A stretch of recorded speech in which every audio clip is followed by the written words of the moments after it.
Muchísimas gracias. Tengan todos las personas presentes muy buena tarde.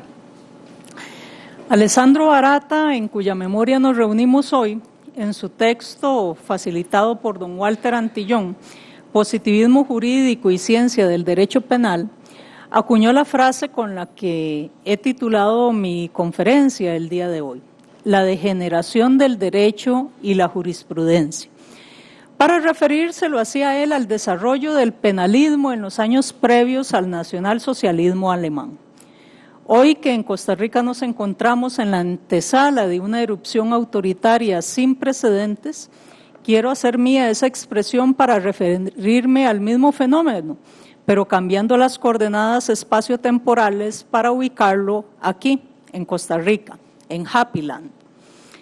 Es casi lugar común cuando de derecho penal del enemigo se habla, aludir a la criminalización de los opositores políticos y de los sectores marginales a través de un amplio espectro de medidas que, sin embargo, son consustanciales a la selectividad que desde siempre ha mostrado el derecho penal y que en los últimos tiempos solo ha crecido en intensidad.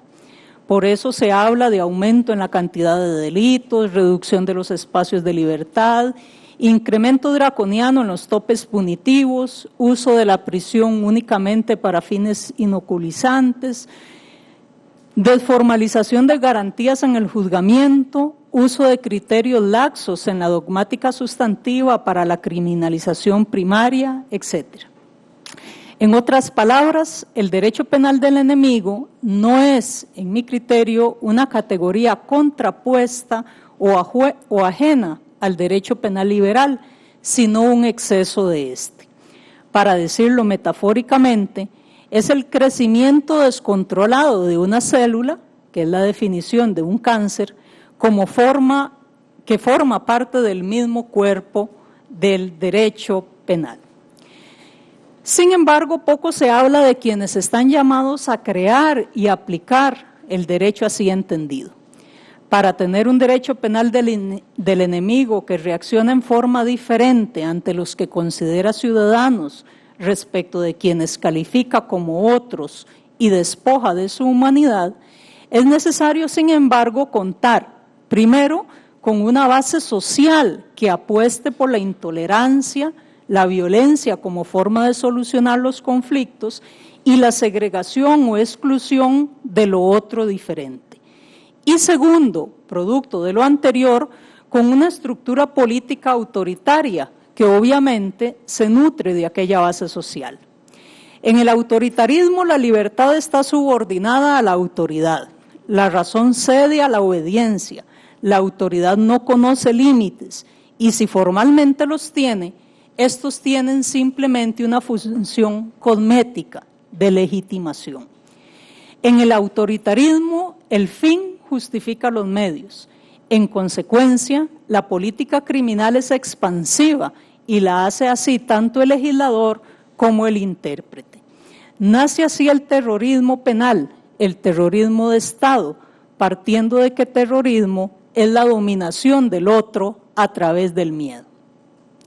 ¿Tenemos esos factores en nuestro medio? Es exagerado afirmar que Costa Rica, la Suiza centroamericana, la que no envidia los goces de Europa ni las grandezas que en ella se encierra, el vergel bello de aromas y flores, ¿posee esos elementos? Veamos.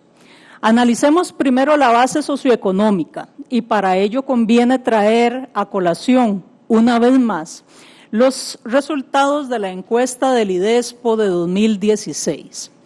A los entrevistados se les preguntó, por ejemplo, si los grupos y las personas que representan serias amenazas para la sociedad merecen ser castigados drásticamente y un 90.8% dijo estar entre muy de acuerdo y de acuerdo con esa afirmación. Ante la cuestionante de si necesitamos autoridades que gobiernen con mano dura, entre los que están muy de acuerdo y algo de acuerdo, se tiene un 88.2%. Si la pregunta es si se necesita defender fuertemente el orden establecido, este orden que tenemos hoy con una desigualdad social creciente inequitativo y corrupto, entre los que estaban muy de acuerdo y los que estaban algo de acuerdo, se llegó a un 91.4%. La pregunta de si hay personas muy diferentes que nunca deberían de ser parte de la sociedad implicó una respuesta del 33% de los entrevistados. El considerar como una virtud aceptable la obediencia o el respeto a la autoridad al margen del contenido de las órdenes emanadas por esa autoridad abarcó unas respuestas positivas del 91.8% de las personas entrevistadas. ¿Obedecen estos resultados a una coyuntura específica ocurrida en abril del año 2016? No. Los resultados fueron consistentes con estudios efectuados por otros autores, por otras organizaciones desde hace una década atrás. Estos estudios nos dicen que a partir de un 50% de las percepciones positivas hay que afirmar que existe un alto componente autoritario. Para 2011 la tendencia en Costa Rica era del 72%, para 2016 bajó ligeramente al 68%, pero esa disminución quedó dentro del margen de error, por lo cual los estudiosos coinciden que los datos son consistentes y en porcentajes similares. Es decir, una mayoría de los y las costarricenses clama por un sistema político autoritario en todos sus componentes. Lo podemos percibir, por ejemplo, cuando se pide la pena de muerte o la tortura para castigar a quien violente derechos, por ejemplo, o de las personas o a los animales.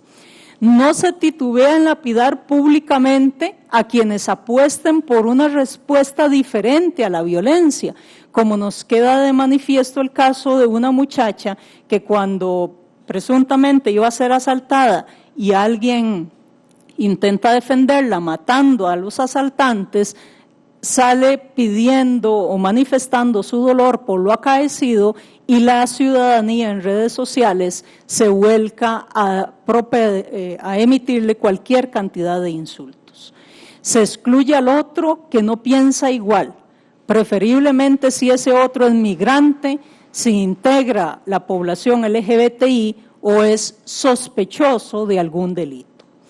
En redes sociales, páginas como Un Nuevo Ejército para Costa Rica tiene casi 20,000 adeptos, pena de muerte en Costa Rica casi 10,000 y así sucesivamente algunas con casi 200,000 seguidores. En consecuencia tenemos una base social xenófoba, racista, clasista, sexista. ¿Y qué podemos concluir si analizamos la estructura política, es decir, los creadores y aplicadores de la ley penal? Teóricamente, un sistema autoritario tendría por característica, como contrapartida, el uso del poder a favor de los amigos de los ciudadanos. Es decir, no se legislaría, no se investigaría y no se juzgaría a los pares. Y para ello se crea un aparato dogmático y jurisprudencial para darle visos de legitimidad a los criterios de distinción. Para verificar si esto opera en el país, preguntémonos, ¿cuál es la cifra de condena por delitos electorales, por evasión fiscal, por corrupción en la función pública? ¿Por qué las leyes en estas materias son insuficientes? O de no serlo, ¿por qué no fructifican los procesos penales? Recientemente, ante las revelaciones de los Panama Papers, se invocó la necesidad de respetar el derecho a la intimidad respecto a las personas allí mencionadas. Y no está mal que así sea, porque así lo establece la Constitución. Pero cuando se propugna por crear una ley para establecer un registro de accionistas que permita evitar la evasión al fisco, se considera que hay ciertos grupos que están fuera del alcance de las normas. Sin embargo, para espiar a los otros, a los excluidos, se usan criterios laxos en la interpretación. La ley penal es a veces muro infranqueable y otras una masa amorfa. A veces es límite, pero otras veces no lo es. Se le culpa a la ley por investigaciones que no se realizan para ciertos sectores de la población, pero no es obstáculo para aplicarla, inclusive más allá de su texto, cuando de investigar o punir a otros se trata. Si seguimos los axiomas de Ferrajoli para la distinción de un proceso autoritario, se tiene que este surge cuando se limita la prueba, la defensa o se sustrae al juez del criterio de imparcialidad para ponerlo en función de coadyuvante de la acusación. Es lo que Ferrajoli habla de sistema sin prueba, sin defensa o sin acusación. Todo esto ya lo encontramos normado en Costa Rica, aunque en la práctica aún no se aplique de esa manera, y está regulado en el proceso de flagrancia, en donde el plazo para la defensa es de horas y el juez puede indicarle al Ministerio Público que debe corregir y cómo la acusación fiscal. También lo tenemos frente a una fiscalía que detiene y acusa penal o disciplinariamente a defensores y jueces cuando estos no se comportan conforme a sus pretensiones. En cuanto al derecho sustantivo, el modelo autoritario parte de un sistema sin ofensa o sin necesidad, sin bien jurídico, lo que ya cuenta en Costa Rica con una instaurada jurisprudencia de la autodenominada Sala de Casación Penal, en donde se dice que el bien jurídico carece de importancia en el análisis de la teoría del delito. Y así lo ponen de manifiesto cuando se sanciona a alguien por portación de arma de fuego, aunque lo que portaba no fuera un arma de fuego, sino una de juguete. Así se llega hasta los modelos punitivos y racionales en que ya no se precisa el delito para justificar el poder punitivo. El castigo llega sin delito, sin juicio, sin ley, como cuando se producen detenciones por retenes generalizados que aunque formalmente han sido rechazados por el órgano constitucional, siguen aplicándose y legitimándose todos los días en los tribunales, aún con la venia de la Sala Constitucional. Justamente la Sala Tercera acaba de unificar su jurisprudencia en esta materia, indicando que es motivo adecuado para la detención policial de una persona el que un tercero le indique a la policía que sospeche de él sin ulteriores razones. En el preámbulo del régimen nacional socialista alemán, nos recuerda Barata en el texto mencionado, se produjo la superación de la distinción entre derecho y política, entre derecho y moral. Decía Barata, la técnica legislativa contribuía a esa decisiva superación del formalismo, recurriendo a los casos abiertos, a las cláusulas generales. El abandono del principio de legalidad a favor del de la autoridad marcó inequívocamente el desarrollo sucesivo a 1933. La jurisprudencia y la doctrina contribuyeron por su parte a esa progresiva superación del principio de legalidad. Se prestaron, justo por su ambigüedad ideológica, a llevar a cabo una función preliminar o directa en relación al derecho penal autoritario, o por lo menos no supieron representar un eficaz punto de resistencia contra los nuevos contenidos ideológicos irracionalistas y antiliberales. No hay necesidad de insistir demasiado, recuerda Barata, sobre el concepto de que el derecho penal está indisolublemente ligado al principio de legalidad, mientras no quiera perseguir meramente fines de política criminal fácilmente solucionables en las finalidades políticas de un régimen que abogue por la intervención coercitiva. Ese abandono del principio de legalidad, preámbulo para los regímenes autoritarios, lo tenemos hoy en Costa Rica de la mano de la jurisprudencia nacional, tanto en materia constitucional como en materia penal. No importa ya que el constituyente señale que la escucha de las intervenciones de las comunicaciones deben regularse por ley, ni que la ley diga que debe hacerlas personalmente el juez, pues basta recurrir a la Sala Constitucional para que ésta señale, con jurisprudencia vinculante para todos, que cuando dice ley ha de entenderse reglamento, que donde dice indelegable ha de entenderse que sí se puede delegar y que donde dice juez ha de entenderse policía, fiscal o analista criminal. También lo vemos cuando la tercera nos señala cómo deben interpretarse las normas penales, al decirnos, ante el reclamo de un defensor de que se use el método literal, pues es la forma restringida de enfrentarse a un tipo penal, que, abro comillas, esta posición, la del defensor, se sustenta en un análisis estrictamente literal, en una interpretación que, aunque válida, no es la única, pues desconoce otros métodos jurídicos de interpretación como el histórico y el teleológico. La metodología de interpretación utilizada debe tomar en consideración, dice la Sala, la evolución histórica y los fines del legislador. Entonces, en algunos casos se invoca inclusive la insuficiencia de las normas para extender la mano hasta los poderosos, pero en otros, aunque haya norma expresa y clara, esta deja de ser límite, pues se interpreta o extiende hasta donde los requerimientos del intérprete lo quieran, para aplicarla aún fuera de los supuestos que la norma rige. Podría pensarse que frente a las limitaciones internas, el último recurso es acudir a las instancias internacionales, pero también hasta ahí llega la mano punitivista.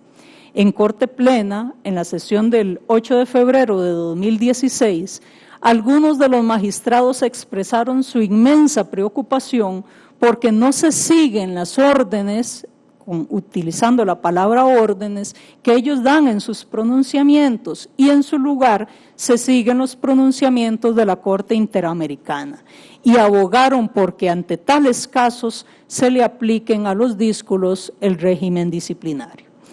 En síntesis, tenemos una población con montantes autoritarios que alcanzan en promedio el 70%, un poder legislativo que es omiso en establecer normas penales para ciertos grupos, un poder judicial, sala constitucional incluida, que introduce criterios de licuefacción en la interpretación de los límites al poder punitivo, y un poder ejecutivo que confiesa que a través de la policía política hace escuchas telefónicas, esas las reservadas al juez, pero solo en alta mar.